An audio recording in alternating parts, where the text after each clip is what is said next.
പുതിയൊരു വീഡിയോയിലേക്ക് എല്ലാവർക്കും സ്വാഗതം. അങ്ങനെ ആദർശ് നൈനേനെ കണ്ട് പുറത്തേക്ക് ഇറങ്ങുന്ന സമയത്ത് അനി ചോദിക്കുകയാണ്, ഏട്ടത്തിക്ക് എങ്ങനെയുണ്ട് ഇപ്പോൾ എന്ന് ചോദിക്കും. അപ്പോൾ കുഴപ്പമൊന്നുമില്ല, അവൾ എന്നോട് സംസാരിച്ചു എന്നൊക്കെ പറയാണ്. അപ്പോൾ ഇവരിങ്ങനെ സംസാരിച്ച് നിൽക്കുന്ന സമയത്താണ് കനകയും നന്ദും കൂടെ അവിടേക്ക് വരുന്നുണ്ട്. അപ്പോൾ മോൻ വന്നായിരുന്നോ എന്ന് ആദർശിനോട് ചോദിക്കുന്നുണ്ട്. നൈനേനെ കണ്ട കാര്യങ്ങളൊക്കെ ചോദിക്കുകയാണ്. അപ്പോൾ ആദർശ് പറയും, അവൾക്കൊരു കുഴപ്പമില്ല, അവളിങ്ങനെ എന്നെ സമാധാനിപ്പിക്കുകയായിരുന്നു എന്ന് പറയും. അനി പറയുന്നുണ്ടായിരുന്നു, ഏട്ടത്തി ഇത്രയൊക്കെ ചെയ്തിട്ടും ഇങ്ങനെ വല്യമ്മ ഏട്ടത്തിനെ മനസ്സിലാക്കുന്നില്ലല്ലോ എന്ന് പറയും. അപ്പോൾ കനകി അത് പറയുന്നുണ്ടായിരുന്നു കേട്ടോ. അതാണ് ഇപ്പോൾ ഞങ്ങളുടെ സങ്കടം എന്ന് പറയുന്നുണ്ടായിരുന്നു. എൻ്റെ മോള് രക്തം കൊടുത്തു, ഇങ്ങനെ കരളും കൊടുത്തു, എന്നിട്ട് അവളെ ഇങ്ങനെ സ്നേഹിക്കുന്നില്ലല്ലോ, ആ ഒരു സങ്കടം ഉണ്ട് എന്ന് പറയുന്നുണ്ടായിരുന്നു. പിന്നീട് നന്ദു ചോദിക്കുന്നുണ്ടായിരുന്നു, ഇങ്ങനെ ചേച്ചീനെ ഞങ്ങൾക്ക് എപ്പോഴാണ് വീട്ടിലേക്ക് കൊണ്ടുപോകാൻ പറ്റിയാന്ന് ചോദിക്കും കേട്ടോ. അപ്പോൾ ആദർശ് പറയുന്നുണ്ടായിരുന്നു, എന്തായാലും കുറച്ച് ദിവസം ഇവിടെ കിടക്കേണ്ടി വരും, ഡോക്ടർ ഒന്നും പറഞ്ഞിട്ടില്ല, അതിന് ശേഷമേ കൊണ്ടുപോകാൻ പറ്റുള്ളൂ എന്ന് പറയും. നന്ദു പറയും, വേറെ ഒന്നും കൊണ്ടല്ല ചോദിച്ചത്, അച്ഛനിങ്ങനെ ഇടയ്ക്ക് വിളിക്കുന്നുണ്ട് അതുകൊണ്ടാണെന്ന് പറയും. അപ്പോൾ എന്തായാലും നിങ്ങൾ വീട്ടിലേക്ക് പോയിക്കോ, ഇനിയിപ്പോൾ ഇവിടെ ഇങ്ങനെ നിൽക്കേണ്ട കാര്യമൊന്നുമില്ല എന്ന് ആദർശ് പറയുകയാണ്. അപ്പോൾ കനക പറയുന്നുണ്ടായിരുന്നു, ഇനിയിപ്പോൾ മോൻ്റെ അമ്മയുടെ ഓപ്പറേഷൻ നടക്കാൻ പോവല്ലേ, അതുകൊണ്ട് വീട്ടിലേക്ക് പോയാലും ഒരു സമാധാനം ഉണ്ടാവില്ല, അങ്ങനെ ഇങ്ങ് പോകാൻ പറ്റില്ല എന്നിങ്ങനെ പറയുകയാണ് കേട്ടോ. പിന്നീട് ഇവരിങ്ങനെ സംസാരിച്ച് നിൽക്കുന്ന സമയത്താണ് അനാമിക അവിടേക്ക് വരുന്നത്. അനാമിക നന്ദുവിനെ അവിടെ കാണുന്നുണ്ടല്ലോ, അപ്പോൾ അതുകൊണ്ട് തന്നെ കലി തുള്ളിയാണ് കേട്ടോ വരുന്നത്. അനിയാണ് ആദ്യം കാണുന്നത്. അടുത്തൊരുത്തി വരുന്നുണ്ട് വഴക്കുണ്ടാക്കാനെന്ന് അനി പറയുകയും ചെയ്യാണ്. വന്ന ഉടനെ തന്നെ നന്ദുവിനോടും കനകേനോടുമാണ് കേട്ടോ ദേഷ്യപ്പെടുന്നത്. അപ്പോൾ നിങ്ങൾ എന്തിനാ ഇങ്ങോട്ട് വന്ന് അതൊക്കെ ചോദിച്ചിട്ടാണ്, ഇങ്ങനെ കഴിഞ്ഞ തവണ വന്നപ്പോൾ തന്നെ നന്ദുവിനെ അവിടുന്ന് ദേഷ്യത്തോടെയൊക്കെ ഇങ്ങനെ ഓരോന്ന് പറഞ്ഞ് അവിടുന്ന് പറഞ്ഞയച്ചാണല്ലോ. അപ്പോൾ ഇങ്ങനെ ചോദിക്കുന്നുണ്ടായിരുന്നു, ഞാൻ വീട്ടിൽ നിന്ന് പോയി എന്ന് അറിഞ്ഞിട്ട് ഇനിയിപ്പോൾ ഇങ്ങനെ മോളെ ഇങ്ങനെ ഇവൻ്റെ ജീവിതത്തിലേക്ക് കൊണ്ടുവരാൻ വേണ്ടിയിട്ട് ഇങ്ങനെ ഇപ്പോൾ അമ്മേനെയും കൂട്ടി വന്നിരിക്കുകയായിരിക്കുമല്ലേ, നിൻ്റെ ഏട്ടത്തി ഉണ്ടല്ലോ അവരും കൂടെ ഇതിന് കൂട്ട് നിൽക്കുക, അവരെവിടെയെന്നൊക്കെ ചോദിച്ചിട്ടാണ് കേട്ടോ ഇങ്ങനെ പറയുന്നത്. പനിയാണെങ്കിലും ഇങ്ങനെ മിണ്ടായിരിക്കാൻ പറയുന്നുണ്ടായിരുന്നു, ഇതൊരു ഹോസ്പിറ്റലാണ്, നീ ഇങ്ങനെ വായിൽ തോന്നിയത് വിളിച്ച് പറയരുത് അനാമിക എന്നൊക്കെ പറയുന്നുണ്ടായിരുന്നു കേട്ടോ. അപ്പോൾ അനാമിക നിർത്തുന്നൊന്നുമില്ല. അപ്പോൾ ഞാൻ എന്തിനാണ് നിർത്തുന്നത്, ഞാൻ പറഞ്ഞതാണോ തെറ്റി, വല്യമ്മേനെ ഇങ്ങനെ ഞാൻ ഇടയ്ക്ക് കാണാൻ വരുന്ന സമയത്ത് ഇവരൊക്കെ എന്തിനാണ് ഇവിടെ വന്ന് നിൽക്കുന്നത് എന്ന് ചോദിച്ചിട്ട് അങ്ങ് ദേഷ്യപ്പെടുകയാണ് കേട്ടോ. പിന്നീട് കനകേനോടൊക്കെ മോശമായിട്ട് സംസാരിക്കുന്നുണ്ടായിരുന്നു. നിങ്ങളുടെ ഇങ്ങനെ ചരിത്രമൊക്കെ എനിക്ക് നന്നായിട്ട് അറിയാം, നിങ്ങൾക്ക് അഷ്ടിക്ക് വകയില്ലെങ്കിലും കോടീശ്വരന്മാരുടെ വീട്ടിലേക്ക് മക്കളെ പറഞ്ഞയക്കണം എന്നായിരുന്നല്ലോ നിങ്ങളുടെ ചിന്ത, അതുപോലെ തന്നെയല്ലേ നിങ്ങൾ ചെയ്യുന്നതും എന്ന് പറയുകയാണ്. ഇനിയിപ്പോൾ ഞാൻ അവിടെ നിന്ന് പോയി എന്ന് അറിഞ്ഞിട്ട് മൂന്നാമത് ഇങ്ങനെ ഇവളെയും കൂടി ഇങ്ങനെ ഇവൻ്റെ ജീവിതത്തിലേക്ക് കൊണ്ടുവരാൻ വേണ്ടിയിട്ടായിരിക്കില്ലേ ഇവളെയും കൂട്ടി ഇങ്ങോട്ട് വന്നതെന്ന് പറയുമ്പോൾ കനക പറയുന്നുണ്ടായിരുന്നു, ഇങ്ങനെ എനിക്ക് മോളോട് ഇങ്ങനെ വഴക്കിടാൻ താല്പര്യമൊന്നുമില്ല, പക്ഷെ ഇങ്ങനെ അറിയാത്ത കാര്യങ്ങൾ പറഞ്ഞിട്ടുണ്ടെങ്കിൽ അത് കേട്ട് നിൽക്കാൻ കുറച്ച് ബുദ്ധിമുട്ടാണ് എന്ന് പറയട്ടോ. അപ്പോൾ ഞാൻ പറഞ്ഞതിൽ എന്താ തെറ്റിയെന്നൊക്കെ ചോദിച്ചിട്ട് ഇങ്ങനെ പറയുന്നുണ്ടായിരുന്നു, നിങ്ങളുടെ മൂത്ത മോളെ എങ്ങനെ ആ വീട്ടിലേക്ക് വന്നതെന്ന് എനിക്ക് നന്നായിട്ട് അറിയാം, അവളിങ്ങനെ വയറ്റിലൊരു കുഞ്ഞുണ്ട് എന്ന് പറഞ്ഞ് ഇങ്ങനെ പാഡം വെച്ച് കെട്ടി നടക്കില്ലായിരുന്നോ, അങ്ങനെയല്ലേ ഇങ്ങനെ അനന്തപുരിയിലേക്ക് കയറി കൂടിയത് എന്നൊക്കെ പറഞ്ഞിട്ട് അങ്ങ് ദേഷ്യത്തോടു കൂടി പറയാണ്. അപ്പോൾ ഇനിയിപ്പോൾ ഇങ്ങനെ മക്കളുടെ ജീവിതം ഇതാക്കാൻ വേണ്ടിയിട്ട് ഇങ്ങനെ എന്തും പറയാൻ മടിയില്ലാത്തൊരു അമ്മയാണ് നിങ്ങളെന്ന് പറയും. ഇനിയിപ്പോൾ ഇങ്ങനെ നന്ദു ഇങ്ങനെ വിശേഷം അറിയിച്ചു എന്ന് പറഞ്ഞ് ഇവൻ്റെ കുഞ്ഞാണെന്നും പറഞ്ഞ് അവളെ ആ വീട്ടിലേക്ക് പറഞ്ഞയക്കാൻ വേണ്ടിയിട്ടായിരിക്കും ഈ നാടകം കളിക്കുന്നതെന്നൊക്കെ പറഞ്ഞ് ദേഷ്യപ്പെട്ടുകൊണ്ട് പറയണം. അപ്പോൾ അനിക്കാണെങ്കിലും ഇതൊക്കെ കേട്ടിട്ട് ആകെ ദേഷ്യം വരുന്നുണ്ടായിരുന്നു. അനിയാണെങ്കിൽ നിർത്താൻ പറഞ്ഞിട്ടും നിർത്താത്തതുകൊണ്ട് തന്നെ അനാമികയുടെ കർണം നോക്കി ഒന്നങ്ങ് കൊടുക്കുന്നുണ്ടായിരുന്നു. അതും കൂടെ ആയപ്പോൾ അനാമികയ്ക്ക് ആകെ കലിയായി. എന്നിട്ട് പറയുന്നുണ്ടായിരുന്നു, നീ ഇങ്ങനെ സ്വന്തം ഭാര്യേനെ കാമുകിക്ക് വേണ്ടിയിട്ട് അടിക്കുകയല്ലേടാ, അങ്ങനെ തന്നെയാണ് വേണ്ടത്, എനിക്ക് ഒരു കാരണം കൂടെ ബാക്കിയുണ്ട്, അവിടം കൂടെ അടിക്കടാന്നൊക്കെ പറഞ്ഞ് അങ്ങ് ദേഷ്യപ്പെടുകയാണ്.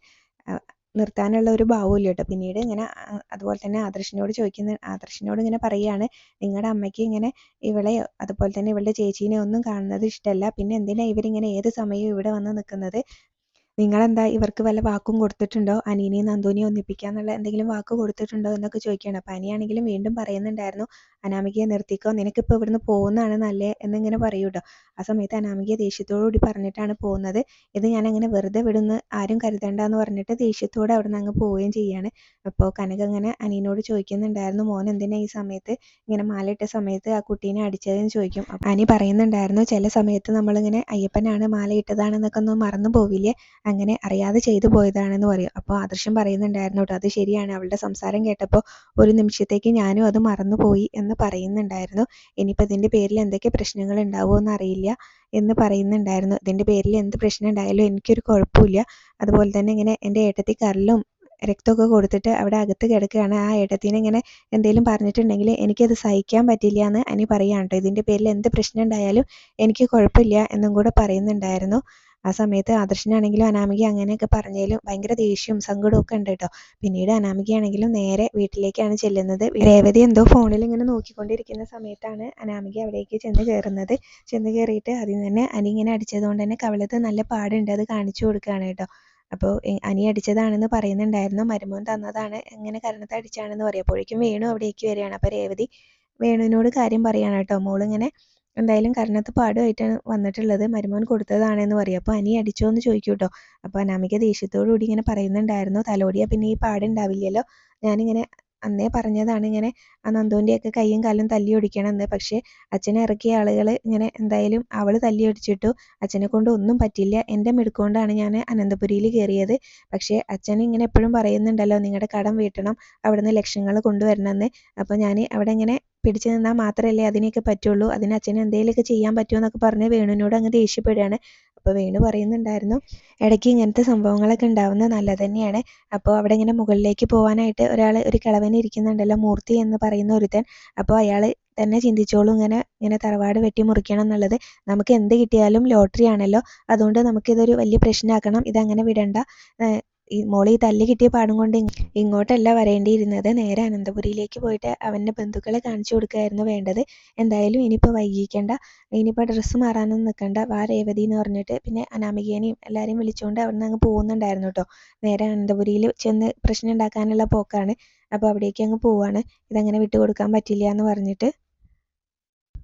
അങ്ങനെ അവർ നേരെ അനന്തപുരിയിലേക്ക് എത്തുന്നുണ്ട്. ജലജയും ജാനകിയും അവിടെ തന്നെ ഇരിക്കുന്നുണ്ടായിരുന്നു. അനാമികേനെ കാണുമ്പോൾ ജാനകിക്കൊക്കെ ഭയങ്കര സന്തോഷമാവുന്നുണ്ട്. മോള് വന്നോ എന്ന് ചോദിച്ചുകൊണ്ട് വേഗം എണീറ്റ് അനാമികയുടെ അടുത്തേക്ക് ചെല്ലുകയാണ്. അപ്പോൾ രേവതി പറയും, മോള് പോയ പോലെയല്ലേ തിരിച്ചു വന്നിരിക്കുന്നത്, കവിളത്തെ ഒരു പാടുമായിട്ടാണെന്ന് പറയട്ടോ. അപ്പോഴാണെങ്കിലും ജാനകി ചോദിക്കുന്നുണ്ടായിരുന്നു, എന്ത് പറ്റിയതാ മോളേന്ന്. അപ്പോൾ വേണു പറയുന്നുണ്ടായിരുന്നു, മോളെ ഇങ്ങനെ അടിക്കാൻ അവകാശമുള്ളവർ തന്നെയാണ് അടിച്ചത്, മോളുടെ ഭർത്താവ് തന്നെയാണ് എന്ന് പറയും. അപ്പോൾ അവനെ ഒന്ന് ചോദിച്ചിട്ട് ഇങ്ങനെ ജലജ പറയാണ്, അവന് ഇങ്ങനത്തെ സ്വഭാവമൊന്നും ഇല്ലായിരുന്നല്ലോ എന്ന് പറയും.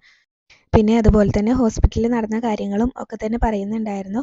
മോള് ചോദിച്ചതിൽ ഒരു തെറ്റുമില്ലല്ലോ, അവരെന്തിനാ അവിടെ ഇങ്ങനെ വന്ന് നിൽക്കുന്നത്, അത് ഒരു മൾട്ടി സ്പെഷ്യാലിറ്റി ഹോസ്പിറ്റലാണല്ലോ, അവിടെ ഇങ്ങനെ ബൈസ്റ്റാൻഡർ മാത്രം നിന്നാൽ മതി.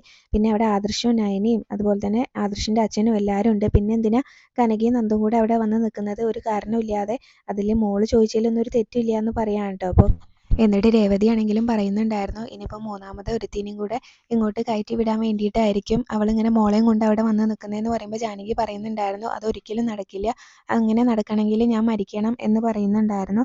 പിന്നെ വേണു ആണെങ്കിലും പറയുന്നുണ്ടായിരുന്നു, ഞങ്ങൾ ഇതുവരെ മോളെ തല്ലിയിട്ടില്ല, അങ്ങനെ തല്ലാതെയാണ് വളർത്തിയിട്ടുള്ളത്, അങ്ങനെ തല്ലാനുള്ള ഒരു അവസരം മോളായിട്ട് ഉണ്ടാക്കിയിട്ടില്ല എന്ന് പറയാണ്. ഇത്രയൊക്കെ ഉണ്ടായിട്ടും ഞങ്ങൾ ഡിവോഴ്സിന് പോവാത്തത് ഇപ്പം ഞങ്ങൾക്കും അതൊരു നാണക്കേടാണ് എന്ന് വിചാരിച്ചിട്ടാണെന്ന് പറയും. അതിൻ്റെ ഇടയിൽ കൂടെ ഇങ്ങനെ ജാനകിനോട് ഇങ്ങനെ അനീനോട് വിളിച്ച് ചോദിക്കാനൊക്കെ രേവതി പറയുന്നുണ്ടായിരുന്നു. രേവതിയല്ല, ജലജ പറയുന്നുണ്ടായിരുന്നു, നീ എന്താ ജാനകി ഇങ്ങനെ നോക്കി നിൽക്കുന്നത്, ഇപ്പം തന്നെ അവനെ വിളിച്ച് ചോദിക്ക് എന്ന് പറയുന്നുണ്ടായിരുന്നു കേട്ടോ. അപ്പോഴേക്കും ജാനകി ഇങ്ങനെ അനീനെ വിളിക്കാനായിട്ടും പോകുന്നുണ്ടായിരുന്നു.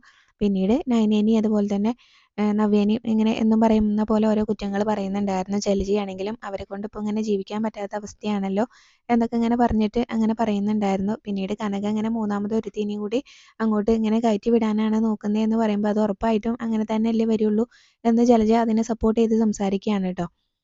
പിന്നീട് കനകയാണെങ്കിലും പറയുന്നുണ്ടായിരുന്നു, ഇതിപ്പോൾ എൻ്റെ മക്കൾക്കാണ് അനന്തപുരിയിൽ ജീവിക്കാൻ പറ്റാതായത്, മോനൊന്ന് ആലോചിച്ച് നോക്കിക്കേ, നയനമോള് കാച്ചി വെച്ചിട്ടുള്ള പാലാണ് മോൻ്റെ അമ്മ എടുത്ത് കുടിച്ചത്, അത് നവ്യമോൾക്ക് വേണ്ടിയിട്ട് കാച്ചി വെച്ചിരുന്നതായിരുന്നു, അത് പകൽ പോലെ സത്യമായിട്ടുള്ള കാര്യമാണല്ലോ, അങ്ങനെ നവ്യമോൾ ആ പാല് കുടിച്ചിരുന്നെങ്കിൽ ഇപ്പം നവ്യമോള് ഇങ്ങനെ കുഞ്ഞും പോയി ഇങ്ങനെ ഹോസ്പിറ്റലിൽ കിടന്നേനെ എന്ന് പറയൂ കേട്ടോ. അപ്പോൾ അവിടെ ഇങ്ങനെ എൻ്റെ മക്കളോട് ആർക്കൊക്കെയോ ദേഷ്യവും ശത്രുതയുണ്ട്, അതുകൊണ്ടാണ് ഇങ്ങനെയൊക്കെ ചെയ്യുന്നതെന്ന് പറയുകയാണ്. അപ്പോൾ ഇങ്ങനെ നവ്യേച്ചിയുടെ കുഞ്ഞിനെ കളയാൻ വേണ്ടി ആഗ്രഹിച്ച് നടക്കുന്നത് ഇങ്ങനെ അഭിയേട്ടൻ്റെ അമ്മ തന്നെയാണല്ലോ എന്ന് നന്ദു പറയുന്നുണ്ടായിരുന്നു. അപ്പോൾ കനക പറയും, അഭിക്ക് ഇപ്പം എന്തായാലും ഇങ്ങനെ നവ്യമോളോട് നല്ല സ്നേഹമാണല്ലോ, മോളെയും കൂട്ടി വീട്ടിലേക്കൊക്കെ വന്നായിരുന്നു, ഇടയ്ക്ക് ഞാൻ വിളിച്ചപ്പോഴും ഇങ്ങനെ നല്ല സ്നേഹമാണ് എന്ന് തന്നെയാണ് മോള് പറഞ്ഞതെന്ന് പറയുമ്പോൾ ആദർശ് പറയുന്നുണ്ടായിരുന്നു, അഭിയുടെ സ്നേഹം അത്ര വിശ്വസിക്കൊന്നും വേണ്ട എന്ന് പറയൂ കേട്ടോ. എന്തായാലും അത് ഇങ്ങനെ അഭിനയമല്ല എന്ന് നമുക്കിങ്ങനെ കരുതാം എന്ന് കനക പറയുകയാണ്. പിന്നീട് ഇങ്ങനെ അനാമിക ഇങ്ങനെ അമ്മ ഇങ്ങനെ ഓരോ പ്രശ്നങ്ങൾ ഉണ്ടാക്കിക്കൊണ്ടിരിക്കുകയാണല്ലോ, അപ്പോൾ ഇങ്ങനെ തെറ്റ് ചെയ്തവരാണ് ഇങ്ങനെ ഓരോ പ്രശ്നങ്ങൾ ഇങ്ങനെ പിടിക്കപ്പെടും എന്ന് അറിയുമ്പോൾ ഇങ്ങനെ ഉണ്ടാക്കിക്കൊണ്ടിരിക്കുന്നത്, അത് അനാമിക അമ്മയാണോ എന്നുള്ള ഒരു സംശയം എനിക്ക് നന്നായിട്ടുണ്ട് എന്ന് പറയുന്നുണ്ടായിരുന്നു കേട്ടോ.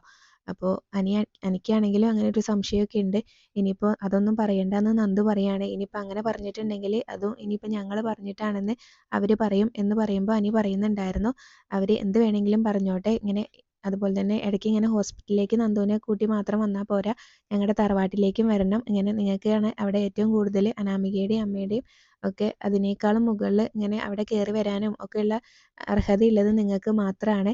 എൻ്റെ 2 ഏട്ടത്തിമാരുമാണ് അവിടെ വേണ്ടത് എന്ന് പറയുന്നുണ്ടായിരുന്നു. അപ്പോൾ നവ്യേട്ടത്തിയുടെ സ്വഭാവത്തിലും ഒക്കെ നന്നായിട്ട് മാറ്റമുണ്ട്. അതുകൊണ്ട് തന്നെ നിങ്ങളാണ് അവിടേക്ക് എപ്പോഴും വരേണ്ടത്, നന്ദുവിനെയും കൂട്ടി ഇടയ്ക്ക് അങ്ങോട്ട് വരണം എന്നൊക്കെ പറഞ്ഞിട്ട് അനി അവിടെ നിന്ന് അങ്ങ് പോവാണ് കേട്ടോ. ആ സമയത്ത് കനകയ്ക്ക് ഒരു ആശ്വാസമൊക്കെ ആവുന്നുണ്ടായിരുന്നു. പിന്നീട് ആദർശാണെങ്കിലും ഇങ്ങനെ പറയുന്നുണ്ടായിരുന്നു, എനിക്ക് ഇങ്ങനെ നന്ദുവിൻ്റെ ചേച്ചീനോട് ഇങ്ങനെ ദേഷ്യമുള്ളത് ഈ ഒരു കാര്യത്തിൽ മാത്രമാണ്. നീയും അനിയും തമ്മിൽ ഇങ്ങനെ അടുപ്പുണ്ടായിരുന്ന കാര്യം ഇങ്ങനെ അവൾ എന്നോട് പറഞ്ഞില്ല. എന്നോട് പറഞ്ഞിട്ടുണ്ടായിരുന്നെങ്കിൽ ഇങ്ങനെയൊന്നും സംഭവിക്കില്ലായിരുന്നു. ഇപ്പം ഉണ്ടായിരുന്ന ഈ പ്രശ്നങ്ങളൊന്നും ഉണ്ടാവില്ലായിരുന്നു എന്ന് പറയാണ് കേട്ടോ. ആ ഒരു കാര്യത്തിൽ മാത്രമാണ് എനിക്ക് ദേഷ്യം ഉണ്ടായത് എന്ന് പറയുകയാണ്. അപ്പോൾ ഇനിയിപ്പോൾ അതൊന്നും പറഞ്ഞിട്ട് കാര്യമില്ലല്ലോ മോനെ എന്ന് കനക പറയുന്നുണ്ടായിരുന്നു. ആ സമയത്ത് ആദർശ് പറയുന്നുണ്ടായിരുന്നു, എൻ്റെ ജീവിതം ഇങ്ങനെ നന്നായിട്ട് പോയില്ലെങ്കിലും ഇങ്ങനെ എൻ്റെ അനിയൻ്റെ ജീവിതം നന്നായിട്ട് പോകണം എന്ന് ആഗ്രഹിക്കുന്ന ആളാണ് ഞാൻ. പക്ഷേ ഇപ്പം കണ്ടില്ലേ, അവനിങ്ങനെ ഇഷ്ടമില്ലാത്ത ഒരു പെൺകുട്ടീനെ വിവാഹം കഴിച്ചതോടുകൂടി അവൻ്റെ മനസ്സമാധാനം പോയി എന്ന് പറയുകയാണ് കേട്ടോ. അപ്പോൾ ഇതിങ്ങനെ പോയാൽ ഇനിയിപ്പോൾ കല്യാണം കഴിഞ്ഞുകൊണ്ട് അവരുടെ ബന്ധം പിരിയരുത് എന്നുണ്ട്. പക്ഷേ ഇങ്ങനെ പോയാൽ ഇത് എത്ര കാലം മുന്നോട്ട് പോകുമെന്ന് എനിക്ക് അറിയില്ല എന്ന് ആദർശ് ഭയങ്കര സങ്കടത്തോടു കൂടി ഇങ്ങനെ പറയുകയും ചെയ്യുകയാണ്. പിന്നെ ജലജയാണെങ്കിൽ വേണുവിനോടും രേവതിനോടും ഇങ്ങനെ കനകയുടെയും അതുപോലെ തന്നെ നയനയുടെയും നവ്യയുടെയും ഒക്കെ കുറ്റം തന്നെയാണ് കേട്ടോ പറഞ്ഞുകൊണ്ടിരിക്കുന്നത്. അഷ്ടിക്ക് വകയില്ല എൻ്റെ മരുമോളുടെ ഇങ്ങനെ വീട്ടുകാർക്ക്. എന്നിട്ട് അവരിങ്ങനെ ഓരോന്ന് ചെയ്യുന്നതിനെ കുറിച്ചും അവരെ കൊണ്ട് ഇപ്പോൾ ഒരു മനസ്സമാധാനം ഇല്ലല്ലോ എന്നൊക്കെയാണ് പറഞ്ഞുകൊണ്ടിരിക്കുന്നത്. പിന്നെ വേണു ആണെങ്കിലും പറയുന്നുണ്ടായിരുന്നു, കല്യാണം കഴിഞ്ഞ ശേഷം ഇപ്പോൾ അവളെ ഇങ്ങനെ മനസ്സിലിട്ടുകൊണ്ട് നടക്കുകയാണ് എൻ്റെ മരുമോൻ എന്നുണ്ടെങ്കിൽ ഇപ്പം ഈ കല്യാണം നടത്തേണ്ടിയിരുന്നില്ല എന്ന് പറയുകയാണ്. അപ്പോൾ അനാമികയും പറയുന്നുണ്ടായിരുന്നു, ഞാൻ ആദ്യം അവൻ്റെ കവിത തന്നെയാണ് ഇങ്ങനെ സ്നേഹിച്ചത്, അവൻ്റെ കലയാണ് സ്നേഹിച്ചത്. ഇനിയിപ്പോൾ എനിക്ക് അതുകൊണ്ടാണ് ഞാൻ അവനെ തന്നെ വേണമെന്ന് വാശി പിടിച്ചത്, അല്ലെങ്കിൽ ഈ കല്യാണത്തിന് ഞാൻ സമ്മതിക്കില്ലായിരുന്നു എന്നൊക്കെ പറയുകയാണ്. അപ്പോൾ ഡിവോഴ്സിനെ കുറിച്ചും ചിന്തിക്കാത്തത് അതുകൊണ്ടാണെന്നൊക്കെ പറയുമ്പോൾ മോൾ അങ്ങനെയൊന്നും ചിന്തിക്കരുത്. എന്തായാലും നിങ്ങൾക്കൊരു കുഞ്ഞൊക്കെ ജനിച്ചു കഴിഞ്ഞാൽ മോൾ ആഗ്രഹിക്കുന്ന പോലെ ഒരു ഭർത്താവും അനി എന്നൊക്കെ പറഞ്ഞ് ജാനകി സമാധാനിപ്പിക്കുകയാണ്. അപ്പോഴേക്കും അനി അവിടേക്ക് വരുന്നുണ്ടായിരുന്നു. അനി ഇങ്ങനെ വന്ന് കയറുമ്പോൾ തന്നെ അവിടെ അനാമികയുടെ അച്ഛൻ്റെ കാറുണ്ടല്ലോ, അത് കാണുമ്പോൾ തന്നെ എനിക്ക് മനസ്സിലാവുന്നുണ്ടായിരുന്നു. അനി ചെന്ന് കയറുമ്പോൾ തന്നെ ഇങ്ങനെ ജാനകി ചോദിക്കുന്നുണ്ടായിരുന്നു കേട്ടോ, എന്തിനാ മോളെ അടിച്ചത് എന്നൊക്കെ ചോദിക്കുകയാണ്. അപ്പോൾ വേണു പറയുന്നുണ്ടായിരുന്നു, ഭർത്താവാണെങ്കിലും ഇങ്ങനെ ഭാര്യനെ തല്ലാനുള്ള ഒരു അവകാശം ഇല്ല എന്ന് പറയുകയാണ്. പിന്നെ ഞങ്ങൾ ഇതിങ്ങനെ തല്ല് കിട്ടിയ പാടും കൊണ്ട് ഇങ്ങോട്ടല്ല വരേണ്ടിയിരുന്നത്, നേരെ പോലീസ് സ്റ്റേഷനിലേക്കാണ് പോവേണ്ടിയിരുന്നത്. പിന്നെ ഇങ്ങനെ അനന്തപുരിയിലെ മൂർത്തി സാറിനെയൊക്കെ ഓർത്തിട്ടാണ് അത് ചെയ്യാതിരുന്നത് എന്ന് പറയട്ടോ. എനിക്കാണെങ്കിലും ആകെ കലിപ്പാണ്, പനിയാണെങ്കിലും ഒന്നും മിണ്ടാതെ നിൽക്കുകയാണ് കേട്ടോ. അപ്പോൾ ജാനകി ചോദിക്കുന്നുണ്ടായിരുന്നു, അപ്പോൾ നീ എന്താടാ ഒന്നും മിണ്ടാത്തതെന്ന് ചോദിക്കുമ്പോൾ അതിനുള്ള വ്യക്തമായിട്ടുള്ള കാരണം ഇങ്ങനെ അവൾക്കറിയാലോ എന്ന് പറയുന്നുണ്ടായിരുന്നു കേട്ടോ. അപ്പോൾ അനാമികയാണെങ്കിലും അപ്പോൾ പറയുന്നുണ്ടായിരുന്നു, ഞാൻ പറഞ്ഞതിൽ ഒരു തെറ്റും ഇല്ലല്ലോ എന്ന് പറയും. അപ്പോൾ അനി പറയുന്നുണ്ടായിരുന്നു, ഞാനിങ്ങനെ സ്നേഹിക്കുന്നവരെ ഒരു കാരണവും ഇല്ലാതെ ഇങ്ങനെ കുറ്റപ്പെടുത്തുന്നതും മറ്റാരെങ്കിലും കുറ്റപ്പെടുത്തുന്നതും അതൊന്നും കേട്ട് നിൽക്കാനുള്ള ഇതൊന്നും എനിക്കില്ല എന്ന് പറയും. അതിൻ്റെ ഇടയിൽ കൂടെ ജലജ പറയുന്നുണ്ടായിരുന്നു, നീ നിൻ്റെ ഏട്ടത്തിമാരെ അല്ലേ സ്നേഹിക്കേണ്ടത്, നിൻ്റെ ഭാര്യേനെയും അവരുടെ വീട്ടുകാരെയൊക്കെയാണ് എന്ന് പറയൂ കേട്ടോ. പിന്നീട് ജാനകിയാണെങ്കിലും ചോദിക്കുന്നുണ്ടായിരുന്നു, നീ എന്തിനാടാ മോളുടെ കവിളത്ത് അടിച്ചിട്ടുള്ളത്, ഇങ്ങനെ ഈ വീട്ടിൽ ആരെങ്കിലും ഇങ്ങനെ ചെയ്യുന്നത് നീ കണ്ടിട്ടുണ്ടോ, നിൻ്റെ അച്ഛൻ എന്നെ അടിക്കുന്നത് നീ കണ്ടിട്ടുണ്ടോ, അതുപോലെ തന്നെ മുത്തശ്ശനെ അടിക്കുന്നത് കണ്ടിട്ടുണ്ടോ എന്നൊക്കെ ചോദിക്കുകയാണ്. അപ്പോൾ അനി പറയുന്നുണ്ടായിരുന്നു, അങ്ങനെ പിടിവിട്ട് പോയപ്പോൾ ഞാൻ അങ്ങനെ ചെയ്തു പോയതാണ്, അതിങ്ങനെ തെറ്റാണെങ്കിലും മാപ്പ് ചോദിക്കാനും ഞാൻ തയ്യാറാണെന്ന് പറയുമ്പോൾ അനാമിക ഇങ്ങനെ ദേഷ്യത്തോടു കൂടി അനിയുടെ മുഖത്തേക്ക് നോക്കുകയാണ്. അവിടെയാണ് ഇന്നത്തെ എപ്പിസോഡ്